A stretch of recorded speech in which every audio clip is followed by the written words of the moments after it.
ici présents à table, c'est pas facile. Pour dire, avant de démarrer, nous allons formuler des prières, parce qu'en cette période de Covid-19, que Dieu nous donne vraiment la paix, et ceux qui ont eu à partir, que le bon Dieu les accueille dans le paradis céleste, et que présentement, que cette maladie du Covid-19 s'en aille à jamais. Voilà, donc nous allons donner le soin à M. Mamadou Ba pour faire les prières, n'est-ce pas? Et aussitôt, après, nous allons lancer la cérémonie.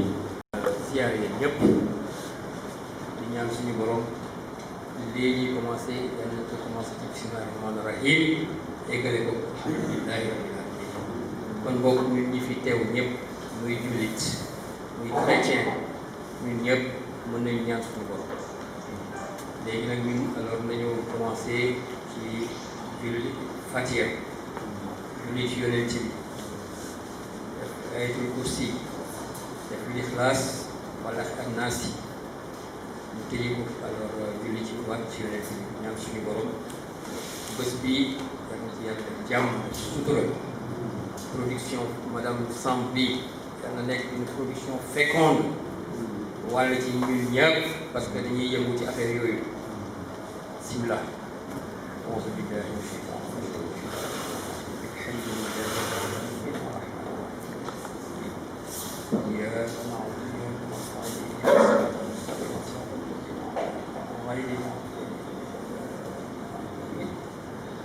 shaytaani rajiim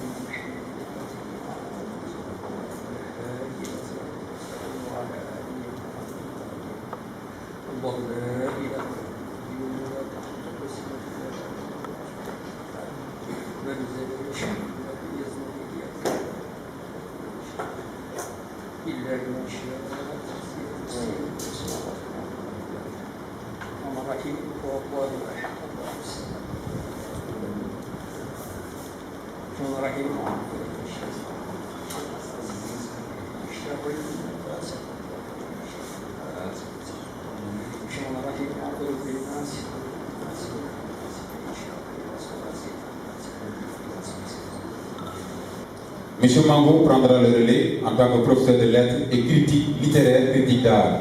Qui ne connaît pas M. Mango ici à Thiès, en tant que professeur, vous allez voir vraiment ce dont il est capable quand il est devant une œuvre littéraire. Vous allez voir, comme on dit dans Tintin, ce que vous allez voir. Madame Sambo Matidiouf, de ce soir, va prendre après, n'est-ce pas, la parole pour vraiment camper aussi le choix de cette édition, de ce livre, ce manuscrit, et aussi, en même temps, donner des notes de remerciement. Et nous donnerons après la parole au public, vraiment, pour que chacun au moins puisse témoigner, apporter vraiment plus par rapport à cette œuvre. Nous vous remercions en tout cas à toutes et à tous d'être là présents ce soir. Merci beaucoup, Madame Sénégalaise des Arts décoratifs de Thiès. Sans tarder, avant de donner la parole, je vais donc camper un peu l'œuvre qui dit Qui se sent morgue se mouche. Donc, ce livre décrit et raconte l'univers carcéral sénégalais, la surpopulation, la mauvaise alimentation, le quotidien des détenus et leurs problèmes. Il peint surtout des surveillants et des prisons tortionnaires. Je m'en arrête là pour voir, parce qu'il y en a quelqu'un qui est assez spécial, qui va nous plonger dans ça. Je vais juste, pour moi, revenir sur l'auteur, pour vous dire un peu son parcours. Madame Samb Matidiouf a eu son bac A. En 1981-1983, formation au SNEPS de Thiès, Centre national d'éducation populaire et sportive, pour obtenir diplôme maître d'éducation populaire, deuxième promotion. De 1963 à 2000, au service du ministère de la Jeunesse et des Sports, direction de la jeunesse et des activités socio-éducatives, au CES de Rufisque, SNEPS de Thiès, inspection régionale de la jeunesse et des sports de Thiès. En 2002-2003, formation professionnelle à l'ENEA, École nationale d'économie appliquée. C'est bien ça, Madame Samb? Oui, merci. Alors, École nationale d'économie appliquée. En 2003-2005, il retourne au ministère de la Jeunesse et des Sports. En 2006-2008, à la direction de l'administration pénitentiaire de Dakar. De 2008 à 2012, il était devenu chef des services socio-éducatifs de la MAC, Maison d'arrêt de correction de Thiès. 2012-2014, chef de service socio-éducatif du camp pénal Liberté 6. 2014-2016 à l'IRAP, chargé de coordonner les activités socio-éducatives. Thiès, Diourbel, jusqu'à sa retraite le 30 novembre 2016. Moi je dirais qu'elle n'a pas pris sa retraite, elle a fait un retrait, tout simplement. Parce que si elle avait vraiment pris sa retraite, vous savez ce que ça veut dire. Donc elle a continué à produire, à cogiter pour vraiment rendre visible tout son parcours pendant qu'elle était au service du gouvernement du Sénégal. L'ambition que vous avez pour la ville de Thiès en termes d'animation culturelle, d'animation intellectuelle, et vous le faites avec beaucoup de cœur. En tout cas, nous vous souhaitons beaucoup d'opportunités pour que vous parveniez à vos objectifs, parce que vous savez là où c'est vous qui êtes le premier à inviter, à faire avec moi ce concept d'organiser des cérémonies de dédicace. Donc, je tiens à vous remercier et à vous en remercier. Donc, je voudrais me féliciter de votre présence, vous notables de la ville de Thiès. J'en connais quelques-uns, quelques doyens qui est un ancien élu. Ce pas qui nous a été appris. Et ce que je ne connais pas, les membres de la famille de Mme Sam, nous nous félicitons de votre présence, parce que vous savez, en ce moment de Covid, les rencontres ne sont plus des choses aisées. Parce qu'avant, on aimait se voir sans contrainte, on avait toujours envie de nous retrouver. Mais actuellement, on se retrouve avec ce qu'on appelle les mesures barrières. Donc, c'est-à-dire, on se retrouve avec un esprit d'attention.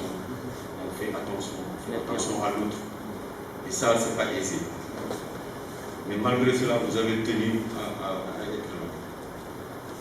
Et tout ça, je tiens à remercier M. Moustapha Sarr, qui est un agent des manufactures, qui a organisé cette rencontre-là. C'est un agent très dévoué et qui fait bien son travail. Donc, je me félicite de cette opportunité qui nous est offerte de nous retrouver. Je crois que ça fait de cela plus de 8 mois. Donc, je pense qu'on n'a pas organisé une cérémonie de ce genre depuis le mois de février, le mois de janvier. Donc, ce n'était pas facile de prendre la décision. Lorsque Mme Sam est venue avec son idée d'organiser cette rencontre, j'ai dit, on va essayer. On va voir ce que ça va donner. Et c'est pourquoi je la félicite d'avoir eu la volonté de venir ici, au manufacture, et nous dire, je voudrais organiser ma cérémonie de dédicace. Et ça me rappelle beaucoup de choses, parce que le jour de la cérémonie de dédicace de mon ancien professeur, qui est là à mes côtés, à ma droite, M. Anne, c'est ce jour-là même qu'il m'a parlé de son projet. Il était en train il a déjà, en tout cas le manuscrit, il était en train de chercher un éditeur pour éditer son livre. Donc sans tarder, je vais remettre mon micro à M. Cheikh Abdourahim Anne, le préfacier qui va faire le don de lecture. Je vais aussi vous signaler que M. Anne, ici présent, est un professeur de lettres. Il est actuellement toujours, même après la retraite, il continue à servir l'enseignement infatigable vraiment de l'éducation. Mais c'est le président de la CREAT, qui est la convergence pour la renaissance de l'écriture et les arts de Thiès. Pour vous dire, chers Thiessois, nous avons une association ici à Thiès qui s'appelle la CREAT, Convergence pour la renaissance de l'écriture et les arts de Thiès. Donc il est là, M. Anne, pour ceux qui ont des manuscrits, pour ceux qui veulent vraiment produire. Il a déjà à son actif 2 ouvrages qu'il a déjà produits, qui ont été présentés ici. Donc vraiment, la route est balisée. M. Anne, à vous. Merci beaucoup. Le micro est là devant vous.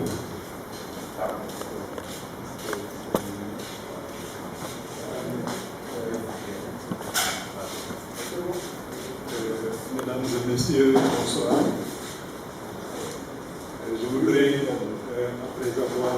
saluer monsieur le directeur général des manufactures sénégalaises des arts décoratifs, monsieur Diouf. Dire un grand bonjour à tout le public, en commençant par madame Assemble, qui m'a fait l'honneur de me faire un des premiers lecteurs de son ouvrage et m'a demandé de lui faire des suggestions. Nous nous connaissons il y a à peine 2 ans, parce que le jour, son frère, M. Gueye, je venais de dire, bon, M. Anne, j'ai une parente qui a produit un livre. Elle aimerait avoir un autre regard, sur cet ouvrage. Est-ce que tu peux nous faire ce travail? Je me suis prêté de bonne grâce, vu la confiance qui a émané de ces 2 personnes. Et lorsque, le 26 janvier 2019, je présentais les 2 ouvrages ici, aux manufactures sénégalaises des arts décoratifs, Madame Samb a tenu à être présente pour nous manifester sa solidarité. Et il y a à peu près 1 mois, grande a été ma surprise quand Aziz m'a appelé pour me dire que Madame Samb souhaiterait que tu lui proposes une préface pour ce livre. Je lui ai dit, c'est un exercice auquel je ne me suis jamais livré. Mais la confiance aidant, venant de Madame Samb et de toi, bon, je vais me mettre à l'ouvrage. Donc, je voudrais vous livrer la préface que j'ai composée pour cet ouvrage.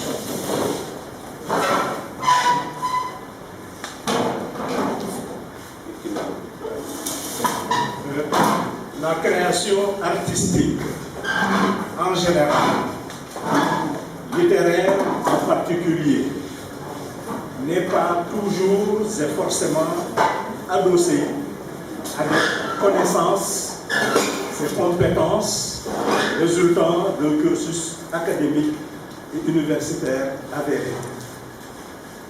La preuve par 3 nous est fournie par les prodigieuses productions littéraires de l'ancien tirailleur sénégalais Bakary Traoré, auteur du roman Force Bonté, 1926, du romancier et cinéaste d'envergure mondiale, Sembène Ousmane, et sculptural du kinésithérapeute Ousmane Sow, pour nous en arrêter simplement aux frontières du Sénégal. En plus, ou sans possession de ces atouts par quelqu'un, la création tout court est d'abord affaire de capacité d'imagination, d'amour des belles choses, d'aptitude à savoir conjuguer harmonieusement réalité et fiction, avant tout autre intrant à devoir convoquer ou investir ensuite. De ce point de vue, il est heureux que Mme Fatou Diouf vienne, avec qui se sent morveuse, allonger et enrichir cette merveilleuse lignée. Prions avec ferveur pour que cette perspective se perpétue encore et encore longtemps.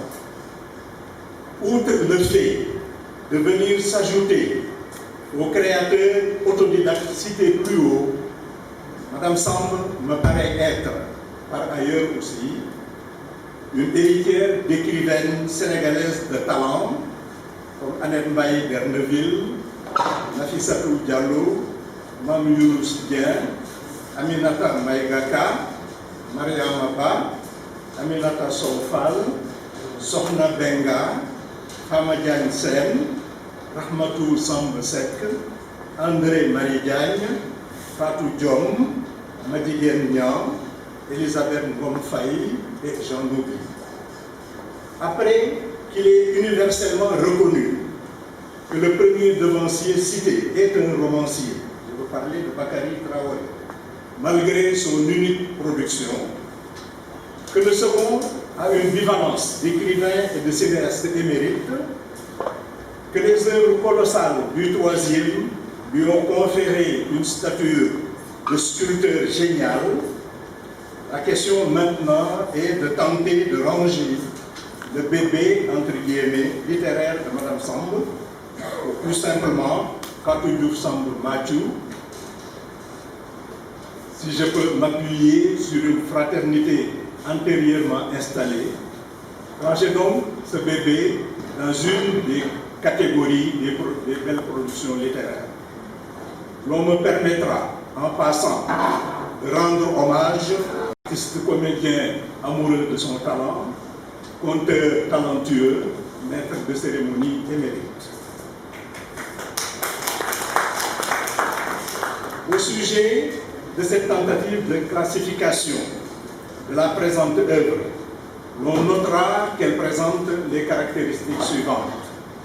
Elle s'étale sur 229 pages, s'ouvre par un in memoriam, des remerciements, un avant-propos.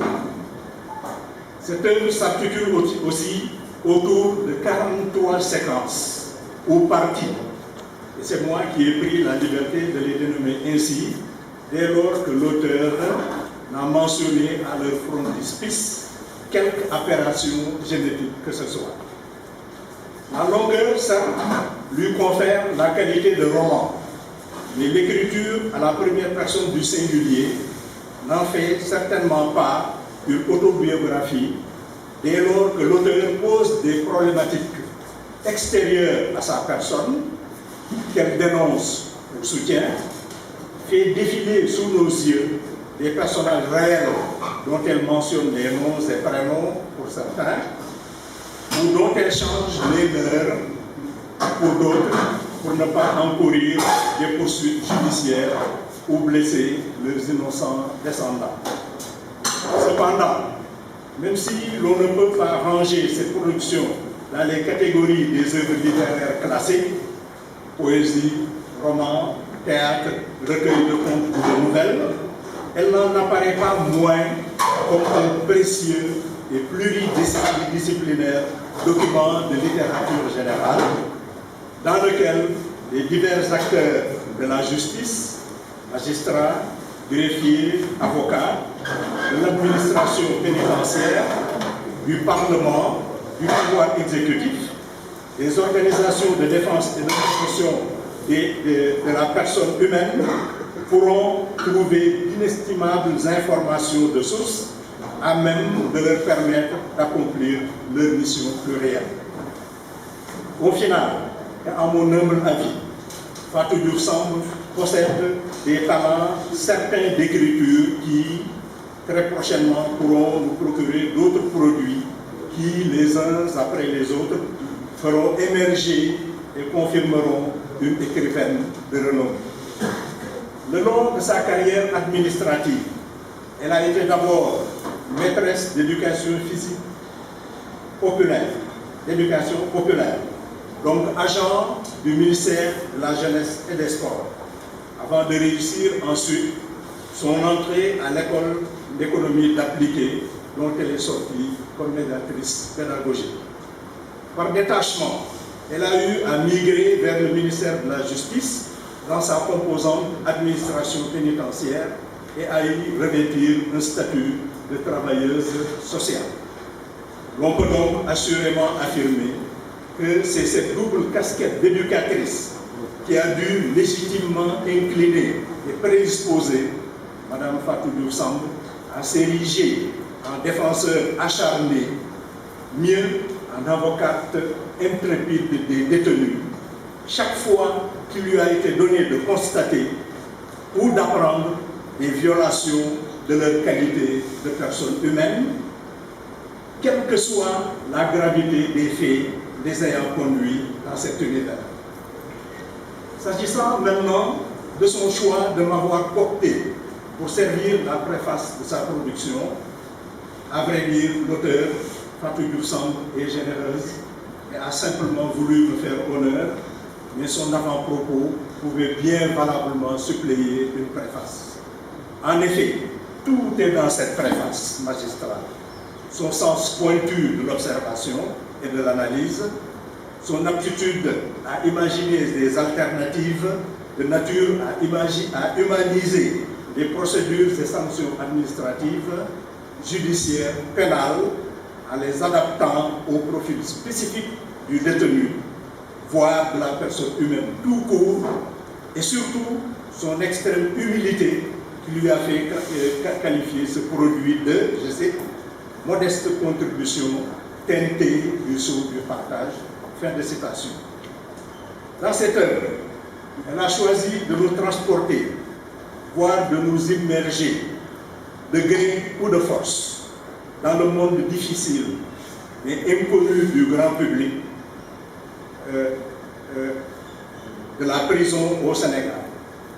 Un monde qui, au lieu de vous tendre la perche pour vous permettre de remonter la pente, vous noie dans la brutalité, la rancœur, l'esprit de revanche, la récidive et au bout du compte, la marginalisation totale. Mais force est de reconnaître que, même s'il subsiste des imperfections et des iniquités dans les systèmes judiciaires et carcérales sénégalais, les avancées notoires sont à relever pour s'en réjouir et féliciter les gouvernements successifs du Sénégal. Tout d'abord, pendant la colonisation et au cours des premières décennies post-indépendance, l'on employait le mot prison. Et les matons hommes tenaient le haut du pavé, ce qui n'était pas sans entraîner des dérives, souvent possibles et parfois avérées, surtout à l'endroit des femmes détenues, en dépit de ce que l'administration pénitentiaire enrôlait des femmes avec un statut de contractuel pour encadrer les détenus de sexe féminin. Mais depuis 1983-84, d'abord, première promotion de 6 surveillantes de prison, et 1988-89, deuxième promotion de 4 surveillantes, les rangs des personnels de l'administration pénitentiaire ont commencé à accueillir des femmes par voie de concours. De surcroît, l'on ne parle plus sèchement de prison, mais de maison d'arrêt et de correction. Les détenus ont remplacé les prisonniers. Les régisseurs ont cédé la place au directeur et même il a été créé une structure étatique dénommée Observatoire des lieux de privation de liberté. Mieux, il nous semble que d'autres mutations devant aller plus avant dans le sens de conférer plus de respect et de dignité aux détenus doivent survenir car je trouve les vocables d'arrêt et de correction encore porteurs de violence sémantique. Pour terminer, l'on me concédera l'audace et la liberté d'avancer que l'œuvre de Mme Fatou Diouf Samb, sous un certain angle, n'est pas sans avoir la tonalité puissante et les accents pathétiques de l'un des chefs-d'œuvre d'Émile Zola, dans son fameux et retentissant roman J'accuse, notamment, dans lequel il prenait parti pour le capitaine Alfred Dreyfus, officier français d'origine juive, dégradé d'abord, condamné et déporté ensuite en 1894, injustement, pour soupçon d'espionnage, à la place du véritable traître, son chef, le commandant Esterhazy, qui entretenait des relations suspectes avec l'Allemagne. En effet, dans cette belle et touchante œuvre, initialement, c'était une simple lettre adressée au gouvernement de l'époque et parue dans le journal L'Aurore, le 13 janvier 1898. Zola livrait un vibrant réquisitoire et une retentissante plaidoirie contre l'injustice faite envers Alfred Dreyfus durant les années 1890.